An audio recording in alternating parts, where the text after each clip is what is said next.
Hey everyone, it's Josh, J Vintage on the Minis, Orlando, Florida. Just thought I'd share quick files since I'm rebuilding engines, and just one of the things I don't enjoy is masking off these jugs and the clutch covers. So I've made a template that I just print on regular printer paper and then use some Elmer's water-based glue to help adhere it so that when I'm repainting these with high temp black paint or repainting the clutch side cover, I have an easy cutout template to help close off the inside of the cover, and on the jugs it will cover up these sealing areas and prevent me spraying any paint inside the cylinder bore. So basically all I have here is a little printout that I can give you guys a link in this video in the summary area to my Google Drive, and it's going to be just a layout that you're going to cut out with some scissors. I have two sizes diameters here that you cut out. The inner ring is for standard cylinders from an OEM, CT70 Z50. This ring will tightly wrap around the portion of the jug that slides into the case, and then the larger diameter is used on the TBparts 88 jugs. This one is a painted one that's been completed. So you get two different diameter sizes, and then this part here is just the cover that would close off this part here. Okay. So we're going to go ahead and just cut those out, cut along the inner part of the line, and then once those are cut, you'll have these pieces like so, and then use your water soluble glue like I use with the Elmers. Just put a little bit of glue around the perimeter of this casting here that we want to seal off from the paint.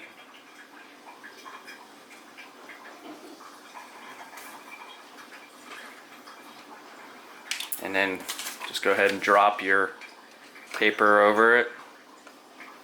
It's not like a perfect, there's just a little bit here, but that's easily scraped off.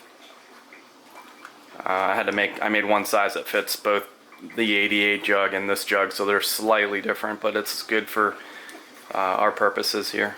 Just kind of push that around and let that glue sit for a minute. And then you're going to go ahead and do the same thing on this side. Just put a little glue on the outer edges.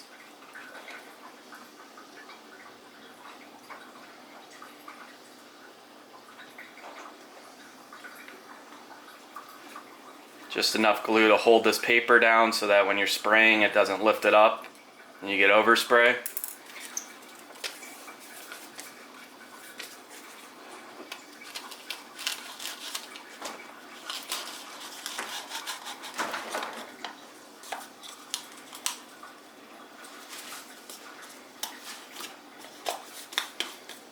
Alright, the only thing that you're going to have to use some tape on is the outer insert here on the jug. So we're going to want to close off the bore and just, I guess, put some tape around here. It's more important to close the bore off than it is about the paint getting on the outer edge of this jug part.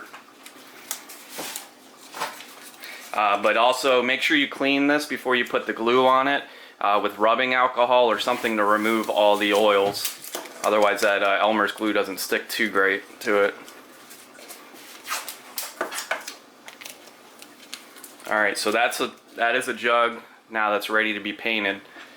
Okay, so we got the bore closed off. This mating surface for the gasket's all closed off so that we don't have to scrape it very much. I mean, there's just a very little bit that you might need to touch up, like right here on the outer edge, but this is a lot less of a headache than trying to take masking tape, masking this all off, and then taking a razor blade and trying to cut it to the shape.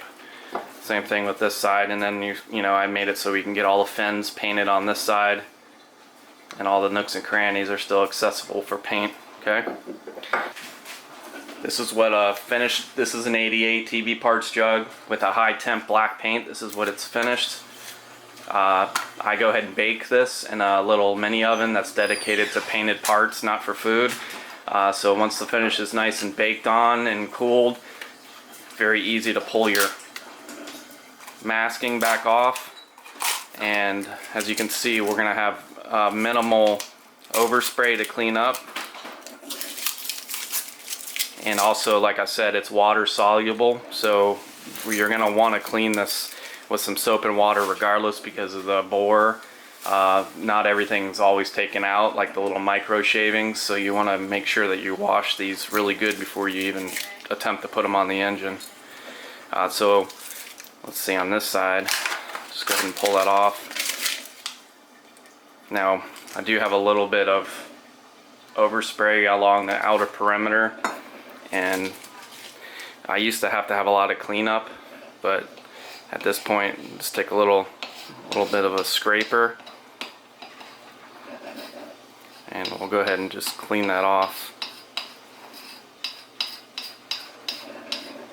So you can see it's pretty quick just to clean that little bit of overlap. Okay, so again, use soap and water even after you're done painting. Get all your shavings from the company that bored your cylinder for you, and let it and actually air dry it, and maybe put a little oil in here on the steel. Okay, I'll just show you kind of quick process of the paint that I do. I hang my jug, and I use these little hangers that you can get. You can get like a pack of 20 or 30 on Amazon for pretty cheap. And then I use this Duplicolor engine enamel, the black. And when I hang my jug, I use the screw here hole and just hang it as such so that I can work around. I hang it from here, this little screw hole, so that I can hang it and turn it and get it from all different angles. Said I like to hang these, just makes it much more convenient to be able to get in underneath and spin it and work in all the nooks and crannies with the paint. So I'm just going to go ahead and get this with a couple light coats, and then I'm going to put it in my oven to bake the paint. So we'll just do a little basic first covering, let this paint sit in. Now the steel on iron on these OEM jugs takes this paint really nice. I find that the aluminum on the 88 jugs, it's just kind of porous. So it takes a little more coating, and it's not, I would say, I don't think the finish is as great as it is on the iron original jugs when you put this black or any high temp coat on it. It's just like I said, it's just a porous aluminum, and it kind of needs a lot more paint to cover it. We're looking at the aluminum 88 TBparts jugs. Been painted, and I just baked these for about an hour, so they're done. And the reason I'm baking these is that this actual high heat paint needs to be heated to cure it properly so that it's more fuel resistant and oil resistance.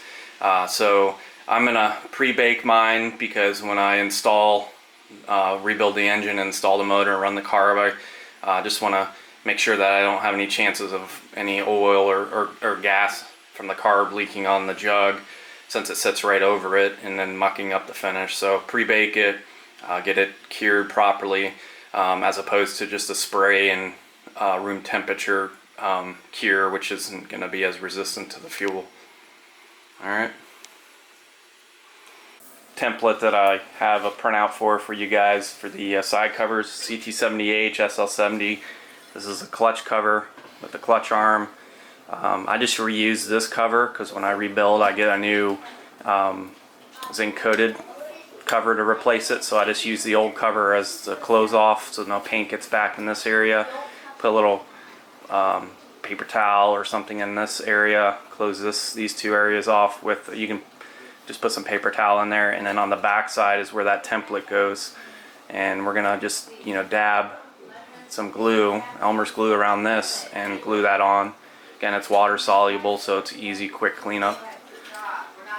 We have this template works just fine for both the 3-speed cover here we have here and the clutch cover for the H model and SL70, and the only difference is this little hatch mark. So You can remove it or leave it on, but this little hatch mark perimeter part goes to the clutch cover with the SL70, XL70, CT70Hs, and if you have a 3-speed, you just cut this part out. Alright, so that's it for the video. Just wanted to kind of share these templates with you guys that are refurbishing your engines or repainting some of these parts and pieces. Masking off is not really fun with the tape, and this is actually a lot quicker. So I went ahead and made these copies, and feel free to share them with your buddies or whoever. I think you'll appreciate having these little templates that you can just glue on and take off real quick without having to use all this painter's tape. Alright guys, subscribe if you don't. More videos to come. Thanks.